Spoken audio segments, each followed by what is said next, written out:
Hello friends. जब Warren Buffett ने 1956 में अपनी इन्वेस्टमेंट पार्टनरशिप शुरू की, तब उनकी शुरुआती कैपिटल $1 लाख के आसपास थी। इसलिए नए इन्वेस्टर्स की खोज करना उनके सामने पहला काम था। एक दिन बफे अपने पड़ोसियों डॉक्टर एडविन डेविस और उनकी पत्नी को अपनी इन्वेस्टमेंट पार्टनरशिप में इन्वेस्ट करने के लिए मना रहे थे। तभी सडनली डॉक्टर डेविस ने उनको रोकते हुए कहा कि वे उन्हें $1 लाख देंगे।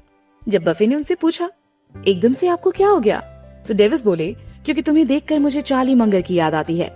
तो दोस्तों, वॉरेन बफे की इन्वेस्टमेंट फिलॉसफीज पर हमने पिछले वीडियोस में बेंजामिन ग्राहम और फिलिप फिशर के असर के बारे में बात की थी। इस वीडियो में हम चार्ली मंगर की इन्वेस्टमेंट फिलॉसफीज पर बात करेंगे। दोस्तों, the Warren Buffett way book पर यह 8वां वीडियो है। अगर आपने पहले वाले 7 वीडियोस अभी तक नहीं देखे हैं तो पहले वो वीडियोस जरूर देख लें। उनका लिंक इस वीडियो के डिस्क्रिप्शन में है। साथ ही अगर आप शेयर मार्केट में पैसा इन्वेस्ट करना चाहते हैं और अभी तक आपके पास डीमैट अकाउंट नहीं है या बहुत ज्यादा ब्रोकरेज से परेशान हैं, तो देश के सबसे अच्छे, बड़े और भरोसेमंद ब्रोकरेज फर्म ज़ेरोधा अपस्टॉक्स और एंजल ब्रोकिंग का लिंक इस वीडियो के डिस्क्रिप्शन में है। आज ही अपना डीमैट अकाउंट ओपन करिए, जहां पर आपका ब्रोकरेज कुछ भी नहीं लगेगा, और ब्रोकरेज लगेगा भी तो केवल इंट्राडे ट्रेड में, वो भी मैक्सिमम 20 रुपए। इतनी चीपेस्ट ब्रोकरेज रेट और सेफ्टी कहीं नहीं मिलेगी। तो चलिए शुरू करते हैं। ओमाहा में ही पले बड़े होने और एक दूसरे के कई फैमिलियर्स होने के बावजूद भी बफे और चार्ली की मुलाकात 1959 में ही हुई। उस टाइम तक चार्ली साउथ कैलिफोर्निया में बस चुके थे। जब वो अपने फादर की मृत्यु के बाद ओमाहा आए, तब डॉक्टर डेविस को लगा कि दोनों युवा लड़कों की मुलाकात करवानी चाहिए, और वो दोनों को एक रेस्टोरेंट में डिनर पर ले गए। यहीं से एक एक्स्ट्राऑर्डिनरी पार्टनरशिप की शुरुआत हुई। चार्ली के फादर एक सक्सेसफुल लॉयर थे और उनके दादाजी फेडरल जज थे। चार्ली खुद भी एक सक्सेसफुल लॉयर थे और लॉस एंजलिस में उनका ऑफिस था, लेकिन चार्ली मंगर का स्टॉक मार्केट में बहुत इंटरेस्ट था। डिनर की पहली ही मुलाकात में दोनों नौजवानों ने स्टॉक मार्केट और दूसरे इश्यूज पर डिस्कशन शुरू किया। इसके बाद वे अक्सर एक दूसरे से बात करते थे और बफे कई बार उनसे वकालत छोड़कर इन्वेस्टमेंट पर फोकस करने को कहते थे। कुछ टाइम तक चार्ली ने दोनों काम किए। 1962 में बफे की तरह उन्होंने भी एक इन्वेस्टमेंट पार्टनरशिप शुरू की, लेकिन वकालत को भी चालू रखा। हालांकि उनकी पुरानी लॉ फर्म में आज भी उनके नाम से ऑफिस की जगह है। लॉस एंजलिस में उनकी पार्टनरशिप और ओमाहा में बफे की पार्टनरशिप की कई समानताएं थी। दोनों ही ऐसे शेयर्स में इन्वेस्ट करते थे जो अपने अंडरलाइंग वैल्यू पर मिल रहे हों, और दोनों ही की इन्वेस्टमेंट पार्टनरशिप के रिजल्ट आउटस्टैंडिंग थे। इसमें कोई सरप्राइज नहीं कि दोनों अक्सर समान कंपनियों के शेयर्स में इन्वेस्ट करते थे। बफे की तरह ही चार्ली ने भी 60 के दशक के लास्ट में ब्लू चिप स्टैम्प्स कंपनी के शेयर्स खरीदने शुरू किए और बाद में वे उसके बोर्ड के प्रेसिडेंट बन गए। जब 1978 में ब्लू चिप स्टैम्प्स का बर्कशायर में मर्ज हो गया, तब चार्ली बर्कशायर हैथवे के वाइस चेयरमैन बन गए। बफे और चार्ली के बीच साथ काम करने के लिए कभी कोई ऑफिशियल पार्टनरशिप एग्रीमेंट नहीं हुआ था, लेकिन दोनों के बीच की पार्टनरशिप टाइम के साथ इतनी मजबूत हो गई थी जो एक सामान्य साझेदारी से कहीं गहरी थी। चार्ली के बर्कशायर के बोर्ड में शामिल होने से पहले से ही दोनों ने इन्वेस्टमेंट के कई डिसीजन साथ में लिए थे। कई बार तो वे हर दिन बात करते थे। धीरे धीरे उनके बिजनेस अफेयर्स एक दूसरे से और अधिक जुड़ते गए। आज भी चार्ली बर्कशायर के वाइस चेयरमैन है। हर तरह से वे बफे के को मैनेजिंग पार्टनर और गहरे दोस्त हैं। दोनों कितने करीब हैं, इसका अंदाजा लगाने के लिए आपको ये गिनना है कि कितनी बार बफे ने कहा है कि चार्ली और मैंने ये किया या ये डिसीजन लिया और इस इशू को देखा और ये सोचा है। उनकी बातों से ये लगता है मानो चार्ली और मैं किसी एक ही इंसान के नाम हो। चार्ली मंगर की इन्वेस्टमेंट फिलॉसफी बफे से अलग है। जहां बफे ग्राहम के बताए रास्ते को मजबूती से फॉलो करते हुए कम दाम पर अच्छे शेयर्स की खोज में लगे रहते हैं, वहीं चार्ली फिलिप फिशर द्वारा बताई गई इन्वेस्टमेंट फिलॉसफी के अनुसार इन्वेस्ट करते हैं। चार्ली के अनुसार किसी आम कंपनी के शेयर्स के लिए कम दाम देने से अच्छा है किसी अच्छी कंपनी के लिए सही दाम देना। बर्कशायर द्वारा सीज कैंडीज नाम की कंपनी का एक्विजिशन इस बात का एक एग्जाम्पल है कि किस तरह चार्ली ने बफे को ग्राहम की डीप वैल्यू इन्वेस्टिंग की सीमाओं से पार कर अच्छी कंपनीज के शेयर खरीदने के लिए तैयार किया। 1921 में मैरी सी नाम की एक वृद्ध महिला ने लॉस एंजलिस में अपने घर के पास एक छोटी सी मिठाई की दुकान खोली। उस दुकान में वो खुद से तैयार किए गए चॉकलेट्स बेचती थी। अपने बेटे और उसके पार्टनर की मदद से मैरी का बिजनेस धीरे धीरे बढ़ने लगा और उनके साउदर्न और नॉर्दर्न कैलिफोर्निया में कई स्टोर खुल गए। इस कंपनी ने 1930 की मंदी, सेकेंड वर्ल्ड वॉर के टाइम चीनी की कमी और बहुत ज्यादा कंपटीशन जैसी कठिन समस्याओं का सामना केवल एक अनचेंजिंग स्ट्रैटेजी से किया। वो है never compromise the quality of the product. लगभग 50 सालों के बाद सीज कैंडीज कंपनी अमेरिका के वेस्ट कोस्ट की सबसे अच्छी मिठाई की दुकानों की चेन बन गई थी। मैरी सी के वारिस इस कंपनी को बेचकर दूसरे बिजनेस में पैसा इन्वेस्ट करना चाहते थे। चक हगिन्स, जो इस कंपनी में पिछले 30 सालों से काम कर रहे थे, उन्हें कंपनी के लिए खरीदार खोजने की जिम्मेदारी दी गई। कई खरीदार आए पर सौदा पक्का न हो सका। 1971 के लास्ट में बर्कशायर के सहयोगी कंपनी ब्लू चिप स्टैम्प्स के एक इन्वेस्टमेंट एडवाइजर ने प्रस्ताव दिया कि ब्लू चिप को सीज कैंडीज को खरीद लेना चाहिए। सीज कैंडीज के मालिक $40 मिलियंस की मांग कर रहे थे, लेकिन सीज के पास $10 मिलियन ही कैश होने के कारण कंपनी की नेट प्राइस $30 मिलियन के आसपास थी।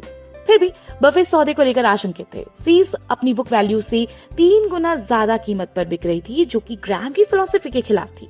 ग्राहम बुक वैल्यू से ज्यादा कीमत पर किसी कंपनी को खरीदने के खिलाफ थे। चार्ली ने बफे को समझाया कि जिसे वे महंगा सौदा समझ रहे हैं, दरअसल वो एक बहुत ही अच्छा सौदा है। बफे ने सीज के मालिकों को $25 मिलियन का ऑफर दिया, जिसे उन्होंने एक्सेप्ट कर लिया। बफे के लिए पहला बड़ा सौदा था जिसमें उन्होंने ग्राहम की फिलॉसफी को फॉलो नहीं किया। यह बफे की सोच में एक बड़े बदलाव की शुरुआत थी और उन्होंने इसमें चार्ली की भूमिका को सराहना करते हुए माना कि उनके कारण ही वे इन्वेस्टिंग की एक नई दिशा की ओर बढ़ पाए। चार्ली ने बाद में कहा, वो पहली बार था जब हम लोगों ने किसी कंपनी की क्वालिटी के लिए पैसे दिए थे। इस सौदे के 10 साल के बाद बफे को सीज कैंडीज कंपनी के लिए $125 मिलियन का ऑफर मिला, जिसे उन्होंने एक्सेप्ट नहीं किया। बफे और चार्ली की इतनी लंबी चलने वाली पार्टनरशिप का एक कारण है कि दोनों बिजनेस करने के बेसिक प्रिंसिपल्स के प्रति दृढ़ संकल्पित है। दोनों में हाई क्वालिटी बिजनेस को मैनेज करने की क्षमता है। बर्कशायर हैथवे के शेयर होल्डर सौभाग्यशाली हैं कि कंपनी के मैनेजिंग पार्टनर्स हर तरह के इकोनॉमिक एनवायरनमेंट में पैसा बनाकर देने कुशल हैं। बफे की मैंडेटरी रिटायरमेंट पॉलिसी से चार्ली सहमत नहीं है। फिर भी पिछले 35 सालों से अधिक टाइम से बर्कशायर के शेयर होल्डर्स को एक नहीं बल्कि 2 महान इन्वेस्टर्स से फायदा मिला है। 1976 में बेंजामिन ग्राहम के निधन के बाद जल्दी ही बफे ग्राहम की वैल्यू इन्वेस्टिंग प्रिंसिपल के सक्सेसर बन गए। बफे का नाम वैल्यू इन्वेस्टिंग प्रिंसिपल का पर्याय बन गया है। इसका कारण आसान था, वो ग्राहम की सबसे फेमस स्टूडेंट थी और वो हमेशा ही ग्राहम से मिले नॉलेज के लिए थैंकफुल रहे। आज भी बफे ग्राहम को अपने पिता के बाद इन्वेस्टर्स के तौर पर अपने करियर में सबसे इन्फ्लुएंशियल पर्सन मानते हैं। उन्होंने अपने बड़े बेटे का नाम भी अपने गुरु के नाम पर हार्वर्ड ग्राहम बफे रखा है। फिर कैसे बफे ने ग्राहम के इन्वेस्टिंग प्रिंसिपल को पार कर 1973 में वॉशिंगटन पोस्ट, 1986 में कैपिटल सिटीज, 1988 में कोका कोला और 2011 में IBM में इन्वेस्ट किया। इनमें से कोई भी कंपनी ग्राहम के इन्वेस्टमेंट के क्राइटेरिया पर खरी नहीं उतरी थी। फिर भी बफे ने इन सभी कंपनीज में काफी इन्वेस्ट किया। 1965 में ही बफे को यह एहसास हो गया था कि ग्राहम के सस्ते शेयर्स को खरीदने की इन्वेस्टमेंट स्ट्रैटेजी की भी सीमाएं हैं। उन्होंने कहा कि ग्राहम इतनी कम प्राइसेस पर शेयर खरीदते थे कि कंपनी के बिजनेस में रत्ती भर के उछाल से भी उसके शेयर्स की प्राइसेस में बढ़ोतरी हो रही थी और इन्वेस्टर से बेचकर प्रॉफिट कमा सकते थे। बफे ने स्ट्रैटेजी को सिगार का बचा हुआ टुकड़ा वाली स्ट्रैटेजी का नाम दिया। सड़क पर टहलते हुए एक इन्वेस्टर्स को जले हुए सिगार का बचा हुआ टुकड़ा दिखाई देता है, जिसे वो उठा लेता है और आखिरी कश लगा लेता है। हालांकि इस कश में उस इन्वेस्टर्स को कोई विशेष आनंद की अनुभूति नहीं होती, लेकिन इतने सस्ते सौदे में जितना भी प्रॉफिट मिल जाए उतना ही अच्छा समझना चाहिए। बफे के अनुसार ग्राहम की स्ट्रैटेजी को हमेशा सक्सेसफुल बनाए रखने के लिए किसी न किसी को लिक्विडेटर की भूमिका निभानी पड़ती है। अगर लिक्विडेटर ना हो तो भी कोई ना कोई इन्वेस्टर ऐसा होना चाहिए जो कि आपके द्वारा खरीदे गए शेयर्स को आपसे खरीदने के लिए तैयार हो, जिससे कि शेयर्स की मांग बढ़े और उनके दाम चढ़े। बफे से कुछ इस प्रकार से समझाते हैं, अगर आपने किसी $10 मिलियन की एसेट वाली कंपनी को $8 मिलियन देकर खरीदा है तो उसकी एसेट की बिक्री होने से आपको बढ़िया फायदा मिलेगा। लेकिन अगर बिजनेस की इकोनॉमिक कंडीशन खराब है और उसे बेचने में 10 साल का टाइम लगता है तो आपको एवरेज से कम प्रॉफिट मिलेगा। बफे ने कहा, टाइम अच्छी कंपनियों का दोस्त है और एवरेज कंपनियों का दुश्मन। अगर वे अपनी खराब प्रदर्शन करने वाली कंपनियों की बिक्री को पक्का नहीं कर पाते तो उसकी मार्केट वैल्यू और उसके परचेज प्राइस के अंतर से प्रॉफिट नहीं कमाया जा सकता। इन्वेस्टमेंट की अपनी शुरुआती गलतियों से सीखकर बफे ग्राहम की शिक्षा से दूर जाने लगे। बफे ने एक बार कहा था, हाँ मुझ में बदलाव आया, लेकिन जिस सीधी तरह से बंदर से इंसान का विकास हुआ उस तरह से नहीं। वो कंपनीज के क्वालिटीज के प्रति ज्यादा सजग रहे थे और केवल क्वांटिटेटिव एस्पेक्ट्स पर उनका इवैल्यूएशन नहीं कर रहे थे। फिर भी उन्होंने अपने आप को सस्ते सौदे की खोज करते हुए पाया। 1984 में कोलंबिया यूनिवर्सिटी में सिक्योरिटी एनालिसिस बुक के पब्लिकेशन की 50th एनिवर्सरी के सेलिब्रेशन में स्टूडेंट्स के बीच बोलते हुए बफे ने बताया कि सक्सेसफुल इन्वेस्टर्स का एक ऐसा ग्रुप है जो कि ग्राहम को अपना इंटेलेक्चुअल ग्रैंडफादर मानते हैं। ग्राहम की हर स्टूडेंट ने उनके द्वारा दिए गए मार्जिन ऑफ सेफ्टी के प्रिंसिपल को अपनी जरूरत के अनुसार ढाला है और कंपनियों को असेसमेंट करने में इस्तेमाल किया है।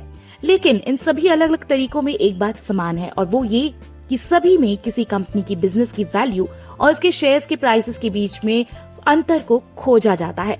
जो लोग बफे के कोका कोला और आईबीएम में इन्वेस्टमेंट को नहीं समझ पाते, ये वे लोग हैं जो प्रिंसिपल और प्रैक्टिकल मेथड में अंतर नहीं कर पाते।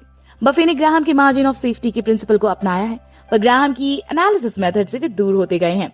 बफे के अनुसार 1973 से 74 में बाजार में आई गिरावट के दौर में अंतिम बार ग्राहम की पद्धति द्वारा फायदा कमाया जा सकता था। तो दोस्तों, बाकी की बातें टू बी कंटिन्यूड। ये बातें मैंने आपको the Warren Buffett way book से बताई है, जो डिटेल में सिखाती है कि शेयर मार्केट में कैसे ज्यादा प्रॉफिट पा सकते हैं। सो आप ये सारी बातें सीखना चाहते हैं तो डिस्क्रिप्शन में जाकर बुक जरूर खरीदें। सबसे अच्छी बात तो ये है कि ये बुक हिंदी में भी है। साथ ही अगर आप इसी बुक पर रिव्यू का अगला वीडियो देखना चाहते हैं तो मुझे कमेंट करके जरूर बताएं। तो दोस्तों, वीडियो पसंद आया तो लाइक का बटन जरूर दबा दें और हमसे जुड़ने के लिए इंस्टाग्राम पर एफर्टलेस जेके को जरूर फॉलो करें और ऐसे ही काम की बातों के लिए चैनल को सब्सक्राइब करें। साथ ही डिस्क्रिप्शन में दिए लिंक से ज़ेरोधा या अपस्टॉक से अपना डीमैट अकाउंट ओपन करना ना भूलें।